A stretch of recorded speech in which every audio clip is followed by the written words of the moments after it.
किसान और बुद्ध की कहानी। गौतम बुद्ध की शिक्षाएं मौज जीवन के हर पहलू को छूती हैं।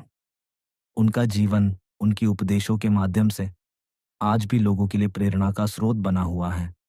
बुद्ध की जीवन यात्रा, उनके ज्ञान की गहरी समझ और उनके द्वारा दी गई शिक्षाएं न केवल उनके समय के लिए बल्कि आज भी दुनिया भर में लोगों के लिए अत्यंत प्रासंगिक हैं।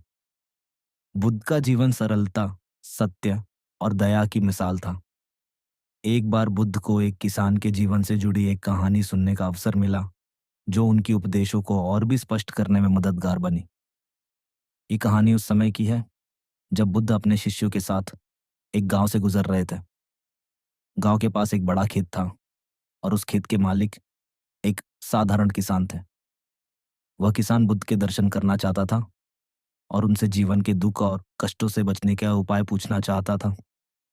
किसान की इच्छा थी कि वह बुद्ध से कुछ ऐसी बातें सुने जो उसके जीवन में शांति और संतुलन ला सके। वह किसान बुद्ध के पास पहुंचा और हाथ जोड़कर बैठ गया। उसकी आंखों में थकावट और चिंता के निशान थे। बुद्ध ने उसकी स्थिति को देखा और उसे शांतिपूर्वक पूछा, तुम्हें क्या परेशान करता है किसान? किसान ने कहा, भगवान बुद्ध, मैं एक साधारण किसान हूँ। मेरा जीवन पूरी तरह से खेतों में काम करने और अपनी ज़रूरतें पूरी करने में लगा हुआ है। मेरे पास बहुत अधिक संपत्ति नहीं है, लेकिन जो कुछ भी मैं कमाता हूँ वह मेरे परिवार की ज़रूरतों के लिए पर्याप्त होता है। फिर भी जीवन में हमेशा कुछ न कुछ परेशानी रहती है। कभी मौसम की वजह से फसल बर्बाद हो जाती है, कभी बीमारियां आती हैं और कभी संकटों का सामना करना पड़ता है। मैं जानता हूँ कि जीवन में सुख और शांति होना चाहिए, लेकिन मेरे लिए यह बहुत कठिन लगता है।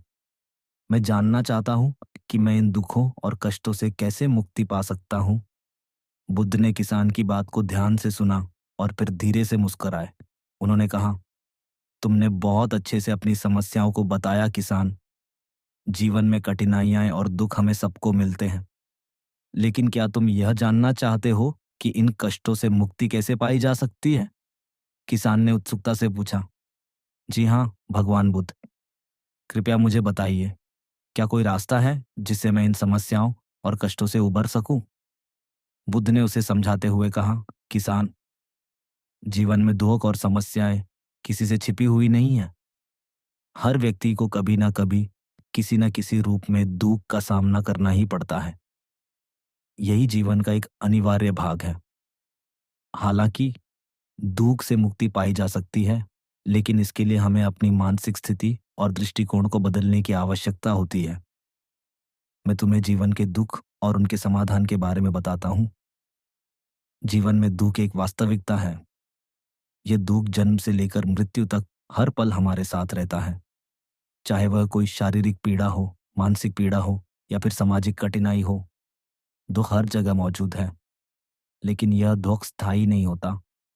यह हमारे दृष्टिकोण पर निर्भर करता है।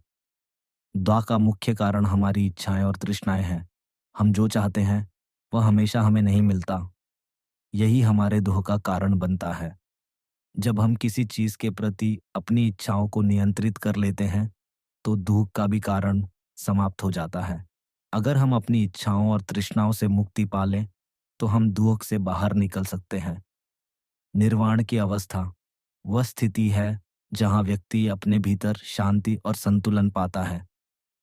दुख से मुक्ति पाने के लिए हमें 8 मार्ग का पालन करना चाहिए। ये 8 अंग हैं: सही दृष्टिकोण, सही सोच, सही बोलना, सही आचरण, सही आजीविका, सही प्रयास, सही मानसिक स्थिति और सही ध्यान। इन सभी अंगों का पालन करने से हम दुख से मुक्ति पा सकते हैं। बुद्ध ने यह भी समझाया कि जीवन में किसी भी चीज की अधिकता या कमी से बचना चाहिए।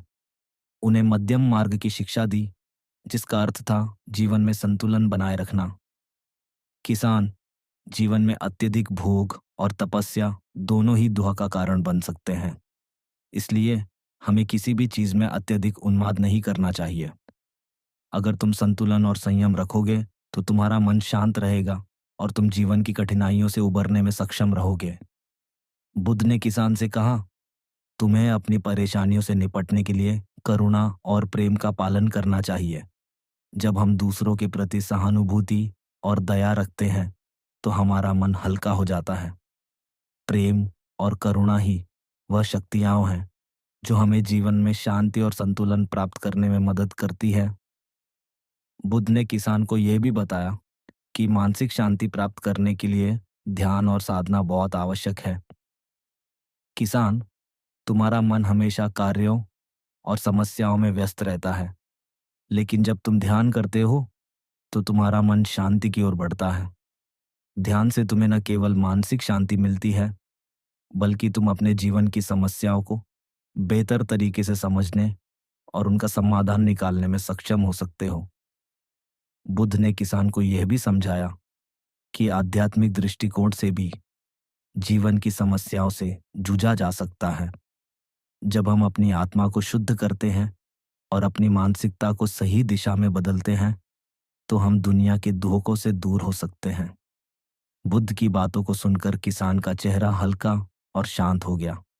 उसने बुद्ध से कहा, भगवान बुद्ध, आपने मुझे जीवन की कठिनाइयों को समझने का एक नया तरीका दिया है। अब मैं जानता हूँ कि जीवन में केवल समस्याएं नहीं होती, बल्कि उनसे मुक्ति पाने के उपाय भी होते हैं।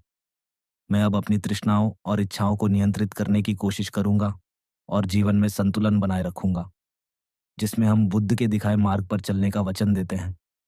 यह आत्मविकास, समाज कल्याण और विश्व शांति का संदेश है। बुद्ध की करुणा और ज्ञान को अपने भीतर अनुभव करें और इस संसार में शांति, प्रेम और समता का दीप जलाएं। आपके एक लाइक और सब्सक्राइब से हमें बहुत मोटिवेशन मिलता है, तो जल्दी से कर दीजिए। बहुत समय पहले एक छोटे से गांव में रामू नाम का एक गरीब किसान रहता था। रामू का परिवार पीढ़ियों से खेती कर रहा था, लेकिन उनकी जमीन बंजर और सूखी थी। फसलें हमेशा खराब हो जाती और पूरा परिवार मुश्किल से अपना गुजारा कर पाता। हर बार जब बारिश होती, रामू उम्मीद करता कि इस बार फसल अच्छी होगी, लेकिन मौसम का मिजाज कभी साथ नहीं देता। रामू के मन में एक सपना था। वह चाहता था कि उसकी खेती इतनी सफल हो कि वह अपने परिवार को गरीबी से निकाल सके। एक दिन जब वह गांव के बाजार में गया, तो उसने एक बड़े किसान को देखा जो एक विशेष प्रकार के फल की खेती करके बहुत सफल हुआ था। वह फल गांव में किसी ने नहीं उगाया था, लेकिन वह इतना स्वादिष्ट और पौष्टिक था कि बाजार में उसकी बहुत मांग थी। सपने की शुरुआत रामू ने तय कर लिया कि वह भी उसी फल की खेती करेगा। उसने गांव के बड़े बुजुर्गों से इस बारे में सलाह मांगी, लेकिन सभी ने उसे समझाया, रामू, यह मत करो, यह फल हमारी मिट्टी में नहीं उग सकता। तुम्हारी जमीन तो वैसे भी बंजर है, इसमें कुछ नहीं होगा। बेहतर है कि तुम वही पारंपरिक फसलें उगाओ जो हमारे पूर्वज करते आए हैं। रामू ने सभी की बात सुनी, लेकिन उसके मन में एक मजबूत आवाज थी जो उसे बार बार कहती थी, तुम्हें इसे करना चाहिए। उसने तय किया कि वह किसी की नहीं सुनेगा और अपने मन की करेगा। कड़ी मेहनत और चुनौतियां रामू ने उस विशेष फल की खेती शुरू कर दी। उसने अपने खेत की जमीन को उपजाऊ बनाने के लिए कड़ी मेहनत की। उसने अलग अलग प्रकार के खाद और उर्वरक का उपयोग किया, दिन रात खेत में मेहनत की और फल के पौधों की देखभाल करने में कोई कसर नहीं छोड़ी। जब गांव वालों ने देखा कि रामू ने पारंपरिक खेती छोड़ दी है और कुछ नया करने की कोशिश कर रहा है, तो वे हंसने लगे। हर दिन कोई न कोई उसे ताने मारता और कहता, रामू, तुम पागल हो गए हो, तुम अपनी मेहनत और समय बर्बाद कर रहे हो, इससे कुछ नहीं होने वाला। रामू ने इन तानों को अनसुना कर दिया और अपने काम में जुटा रहा। वह हर सुबह सूरज निकलने से पहले खेत में पहुंच जाता और रात में देर तक वहीं मेहनत करता। वह जानता था कि यह उसका सपना है और उसे इसे पूरा करना है। पहला संकेत कुछ महीनों बाद रामू के खेत में छोटे छोटे पौधे उगने लगे। गांव के लोग चौंक गए। अब लोग उसके खेत की ओर अधिक ध्यान देने लगे, लेकिन ताने और हंसी अभी भी बंद नहीं हुई थी। उन्हें विश्वास था कि ये पौधे कभी भी फल नहीं देंगे। रामू ने किसी की नहीं सुनी और अपने मन की करता रहा। उसने अपने पौधों को और भी बेहतर तरीके से देखना शुरू कर दिया। वह उन पौधों से बातें करता, उन्हें प्यार से सहलाता और उन्हें विश्वास दिलाता कि वे उसके सपनों को पूरा करेंगे। सपने का साकार होना एक दिन जब रामू खेत में था, उसने देखा कि उसके पौधों पर छोटे छोटे फल उगने लगे हैं। यह उसके लिए सबसे खुशी का पल था। उसने पूरी मेहनत से उन फलों की देखभाल की कुछ ही महीनों में उसके खेत में फलों का बाग बन गया। वे फल बहुत स्वादिष्ट और अद्वितीय थे। रामू ने जब उन फलों को बाजार में बेचा तो लोगों ने उन्हें हाथों हाथ खरीदा। उसकी फसल बहुत सफल हुई और उसे बहुत अच्छा मुनाफा हुआ। अब वही लोग जो उसे ताने मारते थे उसकी मेहनत की तारीफ करने लगे। गांव में उसकी सराहना होने लगी और लोग उसकी खेती देखने आने लगे। रामू की सफलता और प्रेरणा, रामू की मेहनत ने उसके जीवन को बदल दिया। उसने अपने परिवार को गरीबी से बाहर निकाला और गांव का सबसे सफल किसान बन गया। उसने न केवल खुद को साबित किया बल्कि गांव के अन्य किसानों को भी सिखाया कि नए प्रयोग करने में कोई बुराई नहीं है। उन्होंने रामू से प्रेरणा लेकर नई फसलें उगाने की कोशिश की और सफल भी हुए। रामू की कहानी पूरे इलाके में फैल गई और लोग उसे सम्मान की नजर से देखने लगे। लेकिन रामू ने कभी घमंड नहीं किया। वह हमेशा कहता, अगर मैं दुनिया की सुनता तो आज भी गरीबी में जी रहा होता। मैंने अपने मन की सुनी और इसीलिए मैं सफल हो सका। कहानी का संदेश, रामू की कहानी हमें यह सिखाती है कि दुनिया अक्सर हमें हमारे सपनों से दूर ले जाने की कोशिश करती है। लोग अक्सर हमें हमारे सपनों को पूरा करने से रोकने की कोशिश करते हैं क्योंकि वे खुद असफल होने से डरते हैं या बदलाव से घबराते हैं। लेकिन अगर हम अपने मन की सुने, आत्मविश्वास रखें और कड़ी मेहनत करें तो हम किसी भी सपने को साकार कर सकते हैं। याद रखें, दुनिया की मत सुनो, बहरे होकर अपना मन की बात करो। सफलता उन्हीं को मिलती है जो अपने सपनों का पीछा करते हैं, न कि दुनिया की बातों का। तो आगे बढ़ें, अपने मन की सुने और अपने सपनों को साकार करने की दिशा में कदम बढ़ाएं। सफलता आपका इंतजार कर रही है। 5 मेंढकों की कहानी। बहरे बनकर सफलता प्राप्त करो। बहुत समय पहले एक जंगल में 5 मेंढक साथ मिलकर एक यात्रा पर निकले। चलते चलते अचानक उनमें से 3 मेंढक एक बड़े गड्ढे में गिर गए। अब गड्ढे के ऊपर केवल 2 मेंढक ही बचे थे। गड्ढे में गिरे तीनों मेंढक बाहर निकलने के लिए संघर्ष करने लगे, लेकिन गड्ढा इतना गहरा और बड़ा था कि बाहर निकलना आसान नहीं था। गड्ढे के ऊपर जो 2 मेंढक थे, उन्होंने नीचे गिरने वाले तीनों मेंढकों को देखा और कहा, तुम लोग इस गड्ढे से कभी बाहर नहीं निकल सकते। यह बहुत बड़ा है, इसलिए तुम्हारी कोशिश बेकार है। पहला हार मानने वाला मेंढक ऊपर वाले मेंढकों की बातें सुनकर नीचे गड्ढे में गिरा एक मेंढक निराश हो गया। उसने सोचा कि वे सही कह रहे हैं, यह गड्ढा वाकई में बहुत बड़ा है। थोड़ी देर कोशिश करने के बाद उसने हार मान ली और गड्ढे के एक कोने में जाकर बैठ गया। दूसरा हार मानने वाला मेंढक, अब बाकी के 2 मेंढक अभी भी बाहर निकलने की कोशिश कर रहे थे। ऊपर वाले मेंढकों ने फिर से चिल्लाकर कहा, तुम्हारी कोशिश व्यर्थ है, तुम इस गड्ढे से कभी बाहर नहीं आ पाओगे। यह सुनने के बाद दूसरा मेंढक भी निराश हो गया और सोचने लगा कि वे सही हैं। वह भी हार मानकर गड्ढे के किनारे बैठ गया। आखिरी कोशिश करने वाला मेंढक, लेकिन अब भी एक मेंढक उम्मीद नहीं छोड़ रहा था। वह लगातार गड्ढे से बाहर निकलने की कोशिश करता रहा। ऊपर के मेंढक उसे बार बार चिल्लाकर कह रहे थे कि उसकी कोशिश बेकार है। वे हंसते और ताने मारते रहे, लेकिन उस मेंढक ने अपनी कोशिश जारी रखी। आखिरकार कड़ी मेहनत और निरंतर प्रयास के बाद वह मेंढक गड्ढे से बाहर निकलने में सफल हो गया। सच्चाई का खुलासा ऊपर के मेंढक चकित थे कि वह मेंढक आखिरकार गड्ढे से बाहर कैसे निकल गया। उन्होंने उस मेंढक से पूछा, तुमने हमारी बातों को अनसुना कैसे किया और इस गड्ढे से बाहर निकलने में कैसे सफल हुए? तब उन्हें पता चला कि वह मेंढक बहरा था, उसे कुछ सुनाई नहीं देता था। उसने कभी भी उन लोगों की नकारात्मक बातें नहीं सुनी, इसलिए उसने बिना रुके अपनी कोशिश जारी रखी और सफलता प्राप्त की। कहानी का संदेश। इस कहानी से हमें यह सीख मिलती है कि यदि आप जीवन में कुछ बड़ा हासिल करना चाहते हैं तो आपको दूसरों की नकारात्मक बातों को अनसुना करना होगा। अक्सर लोग हमें हमारी सीमाओं के बारे में बताते हैं, लेकिन वे नहीं जानते कि हमारे अंदर क्या क्षमता है। जब आप किसी लक्ष्य की प्राप्ति की ओर बढ़ते हैं तो दुनिया में कई लोग होंगे जो आपको रोकने की कोशिश करेंगे। वे ताने मारेंगे, आलोचना करेंगे और आपको बताएंगे कि आप असफल हो जाएंगे।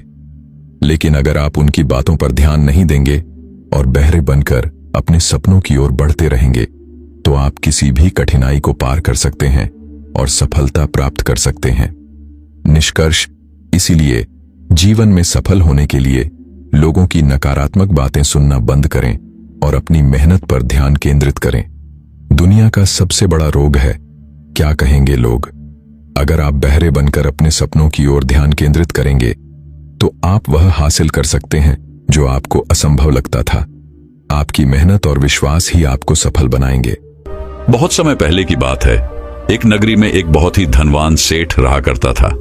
वह बहुत धनवान था और बड़ा ही संवेदनशील भी था। उसके पास इतना धन था कि 7 पुश्ते बैठकर यदि उस धन को खत्म करने का प्रयास भी करें तब भी वह धन कभी समाप्त नहीं होता। उस व्यक्ति के पास वह सारी सुख सुविधाएं थी, लेकिन वह व्यक्ति बड़ा ही करुणावान था, दयावान था। वह कभी किसी व्यक्ति को छोटा नहीं समझता था, न ही वो कभी किसी की मदद करने से पीछे हटता था। जब भी कोई व्यक्ति उससे मदद मांगता तो वह उसे कभी भी न नहीं कहता। उस सेठ से जो भी मदद हो पाती वह अवश्य करता। यह बात धीरे धीरे पूरे गांव में फैल गई और सब अब उस सेठ का फायदा उठाने का प्रयास करने लगे। लोग उस सेठ के पास जानबूझकर अपने दुखी होने का दिखावा करते, नाटक किया करते ताकि वह सेठ उन्हें कुछ धन दे दे।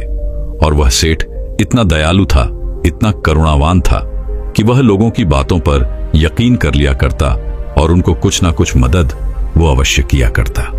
और उस सेठ को हमेशा बस यही लगता था कि वह उन जरूरतमंदों की मदद कर रहा है जिन्हें उसकी सच में आवश्यकता है, जिस कारण उसका मन बहुत शांत रहता और वह मन ही मन बड़ा प्रसन्न भी रहा करता था। धीरे धीरे ऐसे ही कई दिन बीत गए। उस धनी सेठ का एक मित्र था। उसे जब यह बात पता चली कि लोग उसके मित्र का फायदा उठा रहे हैं, उससे झूठ बोलकर धन ऐंठ रहे हैं, तो वह अपने मित्र के पास गया और उसने उस धनी सेठ को सारी बातें, वह सारी असलियत बता दी। कैसे लोग उसका फायदा उठा रहे हैं, कैसे लोग उसका मजाक बना रहे हैं। जब उस धनी सेठ ने अपने मित्र के मुख से यह सारी बातें सुनी तो उसे यकीन नहीं हुआ। उसने सोचा कि क्यों ना मैं ही इसकी जांच पड़ताल करूं।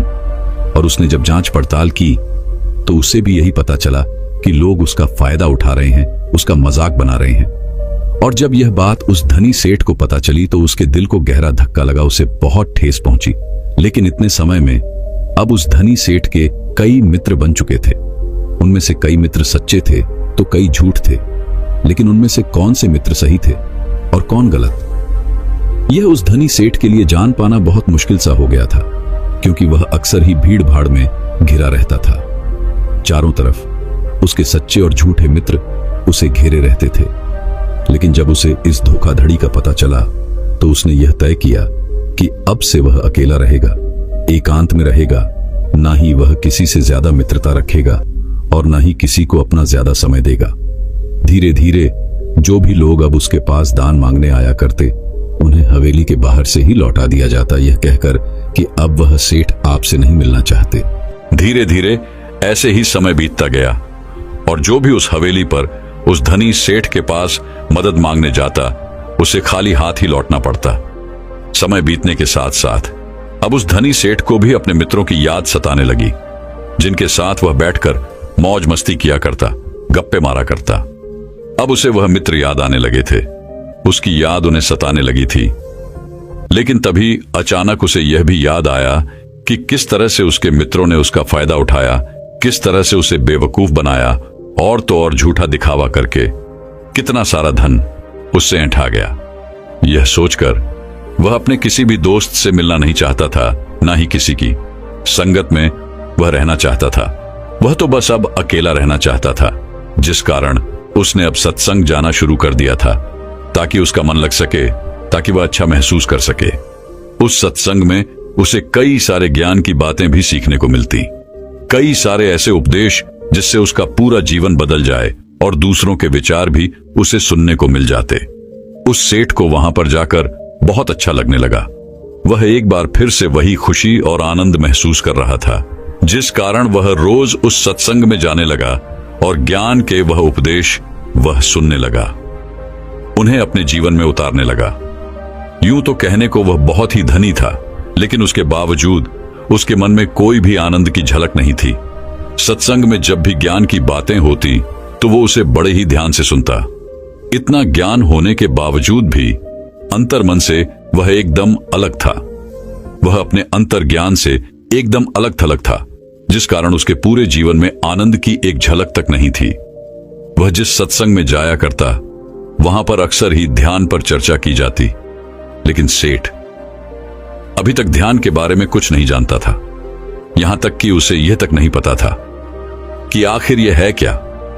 जिस प्रकार यदि आपके हाथों में मैं कोई फल रख दूं, जब तक आप उस फल को खाएंगे नहीं, उसे चखेंगे नहीं, तब तक आपको यह नहीं पता चलेगा कि आखिर इस फल का स्वाद कैसा है, यह खाने में कैसा लगता है। ठीक उसी प्रकार उस धनी सेठ पर भी यही बात लागू होती थी। वैसे तो वह काफी धनी थे और उन्होंने अपने जीवन में बहुत कुछ हासिल भी किया था। वह काफी ज्ञानी भी थे, लेकिन उन्होंने अभी ध्यान का रस नहीं चखा था। एकांत में रहना किसे कहते हैं, अकेलापन क्या होता है, इन सब के बारे में उन्हें कुछ भी नहीं पता था। एक दिन वह धनी सेठ उस सत्संग में गया हुआ था। तभी वहां पर एक बौद्ध भिक्षु आए। वह बौद्ध भिक्षु बड़े ही ज्ञानी थे। उनकी ख्याति चारों ओर फैली हुई थी। उनकी ज्ञान के बारे में प्रदेशों में चर्चा हुआ करती थी और आज उस धनी सेठ को भी एक मौका मिल गया था कि वह अपने आप को और भी ज्यादा ज्ञानी बता सके। उसे लगने लगा यदि वह उन बौद्ध भिक्षु को आज तर्क वितर्क में हरा देगा तो उसकी ख्याति दूर दूर तक फैल जाएगी। चारों ओर समाज में उसका नाम बढ़ जाएगा, उसकी इज्जत बढ़ जाएगी और लोग उसे अत्यधिक ज्ञानी समझने लगेंगे। यह सब सोचकर वह अत्यधिक प्रसन्न हो रहा था कि तभी वो बौद्ध भिक्षु बड़े ही शांत भाव से उसके पास से गुजरते हुए वे अपने आसन पर जाकर बैठ गए। सत्संग में तर्क वितर्क शुरू हुआ, लेकिन उस सेठ ने पहले से ही सोच रखा था कि वह किसी के भी उत्तरों को सही साबित नहीं होने देगा, जिस कारण वह सभी के उत्तरों को काटकर अपना उत्तर सबसे ऊपर रखता। और वह मन ही मन यह भी सोच रहा था कि जैसे ही यह बहुत भिक्षु तर्क वितर्क में हिस्सा लेंगे, मैं इन्हें ऐसा घुमाऊंगा कि यह कुछ भी नहीं कर सकेंगे। लेकिन दूसरी तरफ वह बौद्ध भिक्षु और ही शांतिपूर्वक ये सब देख रहे थे, सुन रहे थे और मुस्कुरा रहे थे। धीरे धीरे सत्संग खत्म हुआ, तर्क वितर्क भी खत्म हो गया। अब उस सेठ से रहा नहीं गया। वह यह सोचने लगा कि आखिर इतने सवाल जवाब के बाद भी इन बौद्ध भिक्षु ने क्यों कुछ नहीं कहा। बस सेठ उन बौद्ध भिक्षु के पास गया और उनसे कहने लगा, है गुरुवर, मैंने आपकी बहुत चर्चा सुनी है, मैंने आपके बारे में बहुत बातें सुनी है, लेकिन आपने यहां पर कुछ भी नहीं कहा। आप तो एकदम चुपचाप केवल बैठकर ये सब देखते चले गए। क्या आपको मेरी बातें समझ नहीं आ रही थी, या आपको यह लग रहा था कि आप मेरे सवाल जवाबों से हार जाएंगे? वह बौद्ध भिक्षु उस सेठ की बात पर मुस्कुराने लगे और उस सेठ से कहते हैं, भंते, तुम्हारे तर्क वितर्क से मुझे कोई भी भय नहीं। मैं तो बस अपने अकेलेपन का, अपने एकांत का आनंद ले रहा था, अपने ध्यान के रस में डूबा हुआ था।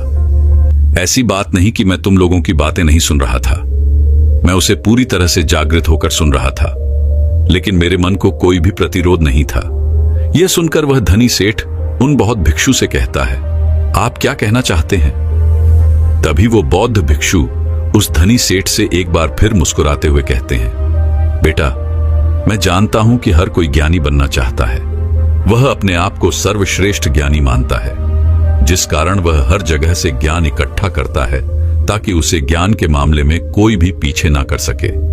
लेकिन यदि कोई ज्ञानी व्यक्ति इस भूल में पड़ जाए कि वह सर्वश्रेष्ठ ज्ञानी है और उसे कोई नहीं हरा सकता, तो यह उसकी सबसे बड़ी भूल है, क्योंकि सबसे बड़ा ज्ञान तो यही है कि अपने ज्ञान का प्रदर्शन नहीं करना चाहिए, अपने ज्ञान को गिरा देना चाहिए, अपने आप को यह याद दिलाना चाहिए कि मैं अज्ञानी हूं। ऐसा करने से आपके भीतर का अहंकार, आपके भीतर का वह घमंड पूरी तरह से टूट जाता है, डूब जाता है, और तब आपका अनुभव आपके सामने आ जाता है। और वास्तविकता तो अनुभव में ही है, लेकिन लोग तो यहां पर ज्ञान की किताबें पढ़कर अपने आप को ज्ञानी समझ बैठते हैं।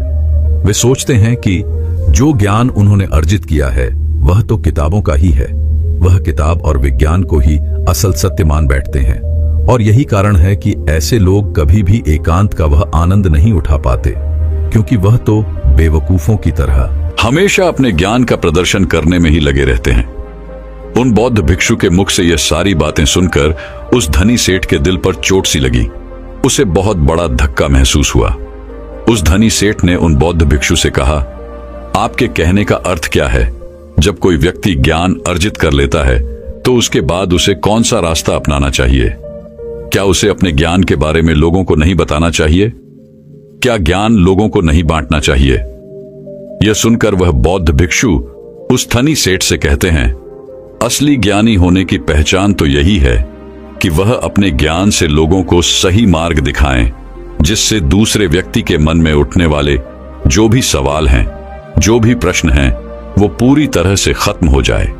जब तुम किसी असली ज्ञानी व्यक्ति से मिलोगे तो तुम्हें यही देखने को मिलेगा कि वह कभी भी अपने ज्ञान का प्रदर्शन नहीं करते, बल्कि उनका एकांत और उनकी चुप्पी ही तुम्हारे सभी सवालों का जवाब तुम्हें दे देगी। जरा एक बार के लिए ये सोचो कि तुमने इतना ज्ञान अर्जित किया, तुमने इतनी ज्ञान की बातें की, लेकिन इस ज्ञान का क्या फायदा जब तुम खुद ही अपने साथ रहना नहीं जानते, अपने एकांत, अपने अकेलेपन का आनंद लेना नहीं जानते? तो भला इतना ज्ञान इकट्ठा करके, इतना ज्ञान अर्जित करके क्या फायदा हुआ? जरा दिमाग लगाओ, सोचो कि क्या तुम अपने आप को अभी तक जान सके हो? उन बौद्ध भिक्षु के मुख से ये सारी बातें सुनकर सेठ उनके चरणों में गिर पड़ा और उनसे कहने लगा, है गुरुवर, तो अब मुझे क्या करना चाहिए? मैं कैसे एकांत का लाभ उठा सकता हूं? मैं कैसे अकेलेपन का आनंद उठा सकता हूं? उस धनी सेठ के इस प्रश्न का जवाब देते हुए वह बौद्ध भिक्षु उस धनी सेठ से कहते हैं, बेटा, मैं तुम्हें एकांत के स्वाद को चखने के लिए ऐसे 4 सूत्र बताता हूं। यदि तुमने इन 4 सूत्रों को अपने जीवन में उतार लिया तो तुम अवश्य ही एकांत का रस चख सकोगे। तुम अपने अकेलेपन का, अपने एकांत का अनुभव कर सकोगे। और एक बार तुमने अपने अकेलेपन, अपने एकांत का अनुभव कर लिया तो तुम्हारा मन हमेशा प्रसन्न रहेगा, खुश रहेगा। तुम्हें किसी भी चीज की, किसी भी मनोरंजन की कोई आवश्यकता नहीं पड़ेगी। तुम्हें किसी ऐसे व्यक्ति की भी कोई आवश्यकता नहीं पड़ेगी जिसके साथ तुम अपना समय बिताओ। और आनंद का यह रस परमानंद बन जाएगा और यह हमेशा तुम्हारे साथ ही रहेगा, तुम्हारे भीतर रहेगा और यह हमेशा तुम्हारे साथ ही चलता रहेगा। आगे वो बौद्ध भिक्षु उस धनी सेठ को पहला सूत्र बताते हुए कहते हैं कि अपने अंदर अपने आप को जानने की उत्सुकता को बढ़ाओ। तुम्हें यह जानना होगा कि तुम्हें खुद को जानना क्यों जरूरी है। हमने हमेशा ही एक सवाल जरूर सुना होगा कि खुद को जानना बहुत जरूरी है, लेकिन खुद को जानने के लिए हमें क्या करना चाहिए? तो यह सवाल ही आपका जवाब है। जब आप अपने मन में यह बैठा लेते हैं कि हमें खुद को जानना है, खुद को पहचानना है, यही सवाल आपको आपके जवाब तक ले जाता है। आप अपने आप के बारे में जानने के लिए प्रेरित होते हैं, लेकिन वहीं पर यदि आप ये सोचते हैं कि खुद को जानना क्यों जरूरी है, तो आप कभी भी खुद को जानने का प्रयास ही नहीं करेंगे। तो सबसे पहले यह जानते हैं कि खुद को जानना क्यों जरूरी है। हमें अपने आप को जानना इसलिए जरूरी है क्योंकि हम अपने आप को जानते ही नहीं। जैसे यदि कोई व्यक्ति आपको कुछ भला बुरा कह रहा है, जिससे आपको क्रोध आ जाता है और आप क्रोध के आवेश में आकर उस व्यक्ति से कुछ अपशब्द कह देते हैं, लेकिन बाद में आपको अपने इसी कहे पर पछतावा होता है, दुख होता है। आप ये सोचने लगते हैं कि मुझे ऐसा नहीं कहना चाहिए था, मुझे उससे कुछ अलग तरह का व्यवहार करना चाहिए था। तो यहां पर समझने वाली बात यही है कि आप करना कुछ चाहते थे, लेकिन हो कुछ और गया। जैसे कि आप किसी को अपशब्द नहीं कहना चाहते थे, लेकिन अपशब्द तो दूर, आपने तो जमकर एक चांटा तक जड़ दिया। हालांकि आप यह करना नहीं चाहते थे, लेकिन आपसे यह हो तो जरूर गया है। अब यह करवाने वाला कौन है? ऐसे और कई सवाल आपके मन में उठने लगते हैं जो आपके अंदर है। इसे जानने के लिए भी एक उत्सुकता जाग उठती है कि आपको खुद को जानना क्यों जरूरी है। यदि आप खुद को जानते हैं तो आप कभी भी ऐसा व्यवहार नहीं करेंगे, बल्कि आप उस व्यक्ति के अपशब्द पर खुद को देखेंगे, समझेंगे, परखेंगे और उसके बाद ही कोई प्रतिक्रिया आप उस व्यक्ति को देंगे जिससे बाद में आपको किसी तरह का कोई पछतावा नहीं होगा और आपका मन भी पूरी तरह से शांत रहेगा। आगे वह बौद्ध भिक्षु उस धनी सेठ को अगला सूत्र बताते हुए कहते हैं कि आजकल के जीवन में हमारा मन अनेकों प्रकार की सुख सुविधाओं से, अनेकों प्रकार की मनोरंजन से घिरा रहता है। तो क्या यह सही है? दोस्तों, आपने देखा होगा कि जब आप अपने मोबाइल का इस्तेमाल कर रहे होते हैं, थोड़े समय के लिए तो ठीक है, लेकिन जब आप इसे लंबे समय तक इस्तेमाल करते हैं, अपना मनोरंजन करते हैं, तो आप अपने ही फोन से ऊब जाते हैं और फिर हमारा मन किसी और चीज में भी नहीं लगता। जिस मनोरंजन से हमारा मन खुश होना चाहिए था, हम उसी से ऊब जाते हैं और परेशान हो जाते हैं, चिंतित हो जाते हैं। इस विज्ञान ने हमें बहुत कुछ दिया है, लेकिन वहीं पर दूसरी तरफ हमें कुछ ऐसे साधन भी दे दिए हैं जिससे हम कभी भी एकांत नहीं रहना चाहते। हम हमेशा मनोरंजन में डूबे रहना चाहते हैं, लेकिन इससे हमारा एक ज्ञान छिन गया है और इसका सबसे बड़ा उदाहरण आपके हाथों में है, अर्थात आपका ये मोबाइल। आपने देखा होगा, यदि आप कहीं जा रहे हो और आपका मोबाइल यदि घर पर भी छूट गया हो, तो आप तुरंत दौड़े उसे लेने के लिए वापस घर लौट आते हैं, क्योंकि आप इसके बिना रह नहीं सकते, क्योंकि आप इसके बिना अपने आप को अधूरा मानते हैं। यदि आप इस चीज को और अच्छे से समझना चाहते हैं, तो मैं आपको एक प्रयोग बताता हूं।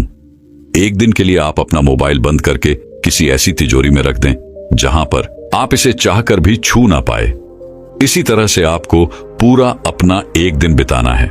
यकीन मानिए कि आपको यह एक दिन बिताना बहुत महंगा पड़ेगा, बहुत भारी लगेगा, क्योंकि जिस मोबाइल के जरिए आप अपना पूरा समय, पूरा दिन काट लेते हैं, जब वही आपके हाथों में नहीं होगा, तब आपको अपना एक एक मिनट काटना बहुत मुश्किल लगेगा।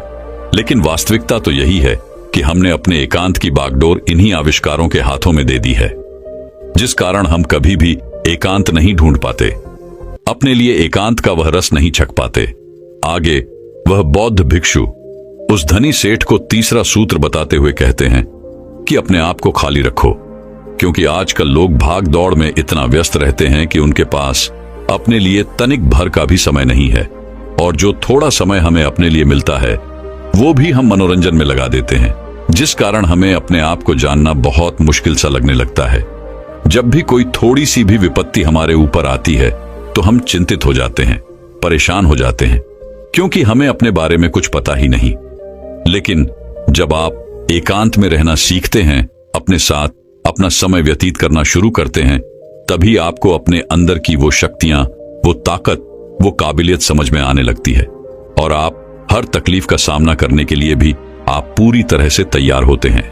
इसलिए खाली रहने की आदत डालिए, या आपके लिए, आपके भविष्य के लिए बहुत जरूरी है। आगे वह बहुत भिक्षु उस धनी सेठ को चौथा सूत्र बताते हुए भिक्षु कहते हैं कि इस संसार में रहकर अपने एकांत में स्थिर रहना सीखना होगा। ये संसार, ये समाज, जिसके साथ हम या तो बहुत अधिक लगाव रखते हैं या तो बहुत अधिक घृणा करते हैं, जिस कारण हमारे मन का एकांत पूरी तरह से उथल पुथल हो जाता है। हम ना तो अपने ऊपर काबू रख पाते हैं और ना ही हमें यह समझ पाते हैं कि यह परिस्थितियां आखिर क्यों उत्पन्न हो रही हैं, क्योंकि हमें अपने बारे में ही जानकारी नहीं होती। और यदि आप अपने बारे में जान लेते हैं, अर्थात एकांत में रहते हैं, तो आप ये भी समझ पाते हैं कि ना तो आपका कोई मित्र है और ना ही आपका कोई शत्रु। आप इस संसार में हर एक प्राणी को एक समान ही देखते हैं। जब आप ध्यान करते हैं, एकांत में रहते हैं, तब आप इतने काबिल तो हो जाते हैं कि आप इस संसार में रहकर भी इस संसार से अलग रह सकते हैं, अपने जीवन का निर्वाह भी कर सकते हैं, अपनी जिम्मेदारियां भी निभा सकते हैं। लेकिन आपके मन में एकांत इस स्थिरताओं में यूं ही बना रहेगा। लेकिन यहां तक आपको पहुंचने के लिए पहले आपको खुद के बारे में जानना जरूरी है। अपने मनोरंजनों से दूर अपने चित्त को आपको दूसरी दिशा में ले जाना होगा। खुद के साथ वक्त बिताना होगा, खुद को जानना होगा, पहचानना होगा, जहां पर आपके मन का मनोरंजन ध्यान के द्वारा होगा। और ऐसा करने से आपको कभी भी कोई भी तकलीफ नहीं पहुंचा पाएगा, ना ही आपको कभी कोई धोखा दे पाएगा, क्योंकि आपने तो ध्यान से ये जान लिया होगा कि ना तो आपका कोई मित्र है, ना ही कोई आपका शत्रु, ना ही आपकी कोई बहुत करीब है और ना ही कोई आपसे बहुत दूर। ये सारी बातें सुनकर बस एक उन बहुत भिक्षु के चरणों में गिर पड़ा और उन्हें प्रणाम करके वह वापस अपने घर की ओर लौट गया। तो दर्शकों, चलिए अब सुख दुख के रहस्य के ऊपर अगली कहानी की शुरुआत करते हैं। दोस्तों, आपने तो सुना ही होगा कि सुख और दुख एक ही सिक्के के दो पहलू हैं। जिस प्रकार हमारे जीवन में सुख हमेशा के लिए नहीं रहता, ठीक उसी प्रकार हमारे जीवन में दुख भी हमेशा के लिए नहीं रहता, और परिवर्तन ही इस संसार का नियम है। ठीक इसी प्रकार जो हमारे पास आज है वो हमारे पास कल नहीं रहेगा, और जो किसी और के पास है वो भी उसके पास हमेशा के लिए नहीं रहेगा। दोस्तों, आज की यह कहानी इसी पर आधारित है, और आज हम इस कहानी के माध्यम से यही जानने वाले हैं कि क्यों हमारे पास आज जो है उस पर घमंड न करके बल्कि हमें अपने जीवन को शांति और सुख से जीना चाहिए। एक बार की बात है, किसी नगरी में एक महान राजा रहा करता था। उस महल में उस राजा के पास किसी चीज की कोई कमी नहीं थी। सुख, धन, संपत्ति, संपदा और यहां तक कि प्रजा भी उस राजा की जय जयकार किया करती थी। एक दिन उस राजा ने अपने महल में सभी विद्वान पंडितों को एक साथ बुलाया और उनसे कहा कि बताइए, क्या कोई ऐसा मंत्र है जो हर परिस्थिति में, हर स्थिति में, हर जगह, हर समय, हर खुशी में, हर दुख में, हर हार में और हर जीत में, लगभग हर प्रकार के सवाल में बस वही एक उत्तर काम आता हो। जब आप में से कोई भी मुझे सलाह देने के लिए उपलब्ध नहीं होगा तो उस वक्त मैं उस मंत्र का उपयोग कर सकूं और अपने आप को किसी भी परिस्थिति, किसी भी स्थिति से बाहर निकाल सकूं। राजा का यह प्रश्न बड़ा ही पेचीदा था। यह प्रश्न सुनकर राज्य के सभी विद्वान पंडित सोच में पड़ गए, एक दूसरे से चर्चा करने लग गए और यह चर्चा काफी लंबी तक चली। काफी सोच और काफी विचार करने के बाद उनमें से किसी को भी इसका कोई जवाब नहीं सूझा। राजा को इस बात पर बड़ा ही क्रोध आया। राजा ने कहा, क्या इस महल में कोई भी ऐसा व्यक्ति उपस्थित नहीं है जो मेरे इस सवाल का जवाब दे सके? तभी वहां पर एक बूढ़ा व्यक्ति बैठा हुआ था। वह उठ खड़ा हुआ और उसने राजा से कहा, हे राजन, तुम्हें यहां पर इसका जवाब कोई नहीं दे सकता, लेकिन मैं एक ऐसे बौद्ध भिक्षु को जानता हूं जो तुम्हें तुम्हारे इस सवाल का जवाब अवश्य दे सकते हैं। उस बूढ़े व्यक्ति की बात सुनने के बाद राजा कहता है, आप ही मुझे बताइए कि वह बौद्ध भिक्षु मुझे कहां मिलेंगे। इस पर वह बूढ़ा व्यक्ति कहता है, हे राजन, पास ही में एक छोटा सा जंगल है और वहां पर वह अपना आश्रम बनाकर रहते हैं। अगर आप चाहें तो मैं आपको वहां ले जा सकता हूं। वह राजा तुरंत ही उन बौद्ध भिक्षु से मिलने के लिए तैयार हो गया। वह राजा और वह बूढ़ा व्यक्ति पासी के जंगल में उन बौद्ध भिक्षु के आश्रम पर पहुंच जाते हैं। वहां पर पहुंचने के बाद वह राजा उन बौद्ध भिक्षु को प्रणाम करता है और उनसे कहता है कि क्या आप मेरे इस प्रश्न का जवाब दे सकते हैं। वह बौद्ध भिक्षु बड़े ही ज्ञानी थे। उनके पास जो कोई भी अपनी समस्या लेकर आता था वो वहां से कभी भी खाली हाथ नहीं जाता था। उन बौद्ध भिक्षु ने राजा के सभी प्रश्नों को बड़े ही ध्यान से सुना और उसके बाद उन्होंने राजा को एक छोटा सा कागज का टुकड़ा दिया जिस पर उसका जवाब लिखा हुआ था और साथ ही में एक शर्त भी लिखी थी और उस शर्त में यह लिखा गया था कि हे राजन, इसे आप अभी नहीं देख सकते जब तक आपके ऊपर कोई अत्यधिक खतरा ना मंडरा रहा हो, जब आप खुद को अकेला पाए, जब आपको कोई रास्ता नजर ना आए, जब आप दुविधा में पड़ जाएं और जब आपको यह लगने लगे कि अब मेरे पास और कोई भी उपाय नहीं बचा, तभी आप इस कागज को खोलकर पढ़ सकते हैं। राजा ने उन बौद्ध भिक्षु को प्रणाम किया और उस कागज को मोड़कर अपने हीरे की अंगूठी के नीचे रख दिया। यह सब वह बौद्ध भिक्षु देख रहे थे और वह यह देखकर मुस्कुराने लगे। तभी राजा ने उनसे पूछा कि हे गुरुवर, आप मुस्कुरा क्यों रहे हैं? उन बौद्ध भिक्षु ने इसका जवाब देते हुए कहा, हे राजन, बहुत ही जल्द तुम्हें अपने सवाल का जवाब मिलने वाला है। बहुत ही जल्द ऐसी परिस्थिति आने वाली है जब तुम्हें इस कागज की जरूरत पड़ेगी, तो इसे बहुत ही ध्यान से रखना। राजा ने उन्हें प्रणाम किया और फिर वहां से अपने महल की ओर लौट आया। कुछ दिनों तक सब कुछ अच्छा चल रहा था। राजा और उनका साम्राज्य किसी चीज की कोई कमी नहीं थी। लेकिन एक दिन अचानक पड़ोसी राज्य ने राजा ने राज्य पर आक्रमण कर दिया। राजा और उसकी सेना ने बहादुरी से लड़ाई की, लेकिन राजा इस लड़ाई को हार गए। राजा को अपने घोड़े पर सवार होकर वहां से भागना पड़ा, लेकिन दुश्मन राजा ने उनका पीछा नहीं छोड़ा। वे उनका पीछा लगातार कर रहे थे और लगातार उनके करीब आते जा रहे थे। राजा अपनी जान बचाने के लिए लगातार भागते जा रहे थे। अचानक उन्होंने देखा कि उस सड़क का अंत हो चुका है और वहीं पर उन्होंने अपने घोड़े को रोक दिया। जहां पर वो खड़े थे उन्होंने देखा कि वो सड़क नीचे की तरफ जा रही है और करीबन 1000 फीट की गहराई पर पथरीली घाटी भी थी। अगर राजा ने अपने घोड़े को सही समय पर नहीं रोका होता तो राजा का अंत तय था और फिर वह कभी भी वापस नहीं लौट पाते। लेकिन अभी भी शत्रुओं के घोड़ों की आवाज तेजी से बढ़ रही थी और अब राजा का दिल जोरों से धड़क रहा था। बेचैनी बढ़ती जा रही थी। राजा को कुछ भी समझ नहीं आ रहा था कि वो कहां जाए। कोई भी रास्ता उन्हें नहीं दिख रहा था। तभी अचानक राजा ने देखा कि उसकी अंगूठी में लगा हुआ हीरा धूप से चमक रहा है और उसी अंगूठी के नीचे राजा ने वह संदेश भी छुपा रखा था जो राजा को याद आ गया। राजा ने अपने हीरे की अंगूठी को निकाला और उस संदेश को पढ़ना शुरू किया। उस छोटे से कागज के टुकड़े में लिखा था कि यह समय भी बीत जाएगा। राजा ने इसे एक बार पढ़ा, फिर दोबारा पढ़ा और ऐसा करके उन्होंने कई बार इसे पढ़ा और इसे समझने की कोशिश की। तब उस राजा को यह एहसास हुआ कि यह बात बिल्कुल सही है। कुछ दिन पहले मैं अपने राज्य में आनंद ले रहा था। सुख, धन, संपत्ति, साम्राज्य, सब कुछ मेरे पास था और आज मेरे पास कुछ भी नहीं है।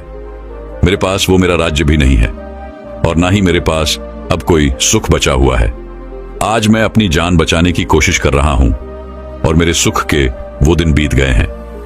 ठीक इसी प्रकार ये भी समय नहीं रहेगा और खतरे के ये जो 2 दिन है ये भी बीत जाएंगे।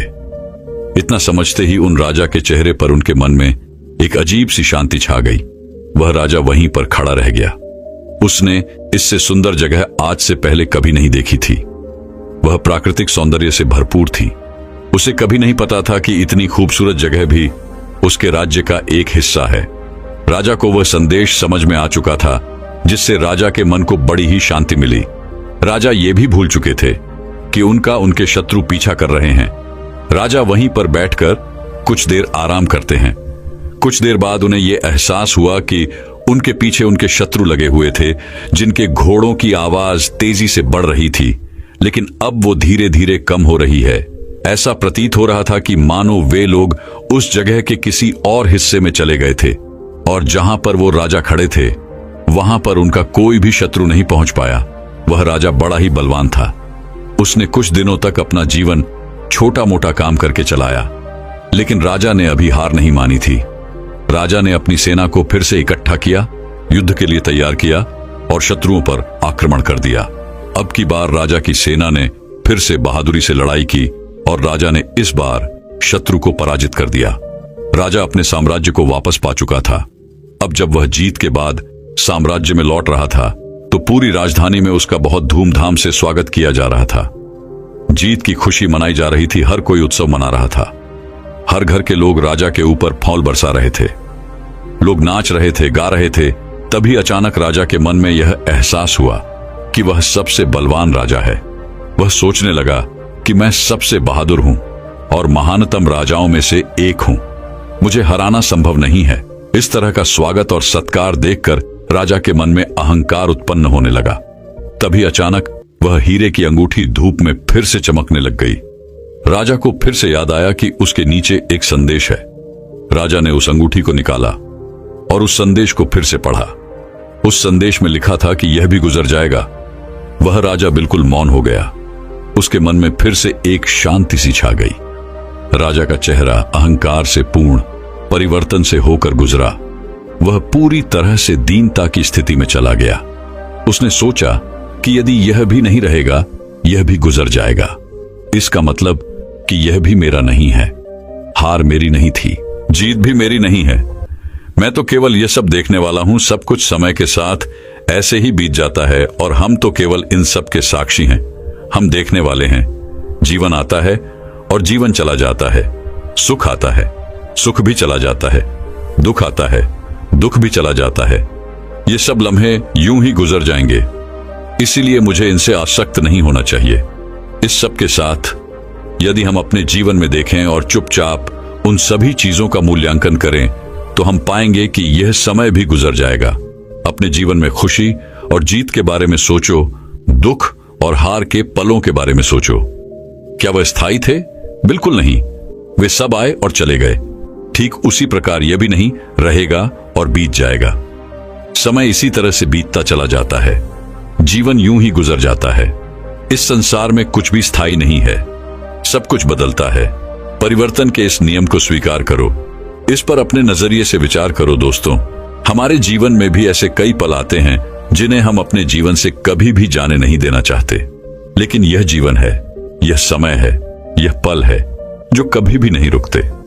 जिस प्रकार हमारे जीवन में सुख आता है और चला जाता है, ठीक उसी प्रकार हमारे जीवन में दुख भी आता है और चला जाता है। इसलिए अपने जीवन को वर्तमान में रहकर जीना सीखें, क्योंकि जो पल, जो समय आपके पास अभी है, वो आने वाले समय में आपके पास नहीं होगा और तब आप केवल पश्चाताप ही करते रह जाएंगे। इससे अच्छा यह है कि वर्तमान में रहकर उन हर पलों को खुशी से जियो, जी भर के जियो, क्योंकि आने वाला समय कैसा होगा ये हम में से कोई नहीं जानता। आने वाले समय में हम दुखी होंगे या फिर खुश होंगे, ये हम में से कोई नहीं बता सकता। लेकिन आज जो हमारे पास है, चाहे वह कुछ भी हो, चाहे वह कितने पल भी हो, वह हमारे हैं और उन्हें हम खुल के जी सकते हैं, उनमें खुश रह सकते हैं। तो भला हम इन कीमती पलों को ऐसे ही व्यर्थ क्यों जाने देते हैं? क्या आपने कभी विचार किया है, सुख और दुख एक ही सिक्के के दो पहलू हैं। ये कभी भी स्थायी तौर पर नहीं रहेंगे, ये भी बीत जाएंगे। आप इस बदलाव के सिर्फ और सिर्फ एक साक्षी हैं। इसका अनुभव करो, समझो और अपने जीवन को हर पल खुशी से जियो। और जब भी आपका कोई कठिन समय आपको परेशान कर रहा हो, तो बस एक बात याद रखना कि यह भी ज्यादा समय के लिए नहीं है। इसका भी समय आएगा, किसी न किसी दिन और किसी न किसी क्षण यह भी गुजर जाएगा। दोस्तों, मैं उम्मीद करता हूं कि यह कहानी सुनने से आपके जीवन में अच्छे बदलाव आए होंगे। आपको इस वीडियो से क्या सीखने मिला ये कमेंट करके जरूर बताएं और अपने परिवार, दोस्तों या आपके करीबी इंसान के साथ ये कहानी शेयर करके उन्हें भी इस ज्ञान से परिचित करवाएं। बाकी अगर आपको ये वीडियो दिल से अच्छी लगी हो, तभी इस वीडियो को लाइक कर देना और आपने अब तक इस चैनल को सब्सक्राइब न किया हो तो चैनल को सब्सक्राइब भी जरूर कर देना। आपका हर दिन शुभ हो और खुशियों से आपका जीवन भरा रहे। धन्यवाद। नमो बुद्धाय।